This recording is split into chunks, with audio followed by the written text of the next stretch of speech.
अब राजा मनु की पुत्री देवहूति की कहानी। दोस्तों, अगर वीडियो पसंद आता है तो वीडियो को लाइक सब्सक्राइब जरूर करें। राजा स्वयंभुव मनु और उनकी पत्नी शत्रुपा की 3 कन्याओं में से एक थी देवहूति। देवहूति का विवाह प्रजापति कर्दम ऋषि के साथ हुआ था। उनकी यह कथा त्याग, तपस्या और आत्मज्ञान की ओर बढ़ने की प्रेरणा देती है। विवाह और प्रतिज्ञा। कर्दम ऋषि महान तपस्वी थे और सृष्टि की वृद्धि में सहायता करने के लिए ब्रह्मा जी की आज्ञा से उन्होंने घोर तपस्या की थी। भगवान विष्णु ने प्रसन्न होकर उन्हें दर्शन दिए और वरदान दिया कि मनु अपनी शीलवती कन्या देवहूति का विवाह उनसे करेंगे।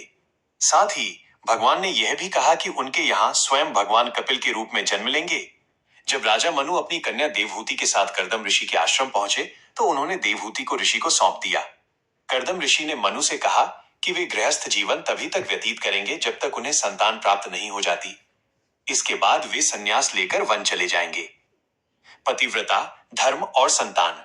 देवहूति एक राजकन्या थी, लेकिन उन्होंने अपने पति कर्दम ऋषि की सेवा में अपना सारा जीवन समर्पित कर दिया। ऋषि की कठिन तपस्या और सादगीपूर्ण जीवन में देवहूति ने कभी उफ तक नहीं की। उन्होंने अपनी सेवा और पतिव्रत धर्म से कर्दम ऋषि को बहुत प्रसन्न किया। कई वर्षों तक घोर तपस्या और सेवा के बाद कर्दम ऋषि ने देवहूति के मन की बात जान ली। उन्होंने अपनी पत्नी के लिए दिव्य भोगों की व्यवस्था की। अपनी योग शक्ति से उन्होंने एक विशाल सर्व सुविधा युक्त विमान का निर्माण किया और देवहूति को उसमें बिठाकर संसार के समस्त सुखों का अनुभव कराया।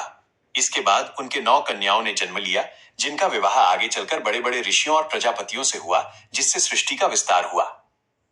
भगवान कपिल का अवतार। जब कर्दम ऋषि अपनी प्रतिज्ञा के अनुसार संन्यास लेने की तैयारी कर रहे थे, तब देवहूति को एकाकी जीवन का भय सताने लगा। उन्होंने कर्दम ऋषि से कहा कि उनके जाने के बाद वे किससे ज्ञान प्राप्त करेंगी और उनका कल्याण कैसे होगा। तब भगवान विष्णु ने अपनी प्रतिज्ञा पूरी करते हुए 10वें पुत्र के रूप में कपिल मुनि के रूप में जन्म लिया।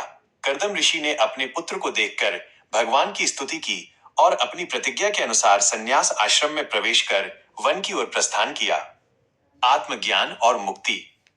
पति के चले जाने के बाद देवहूति अपने पुत्र कपिल मुनि के पास रहीं। कपिल मुनि ने अपनी माता को सांख्य दर्शन का उपदेश दिया।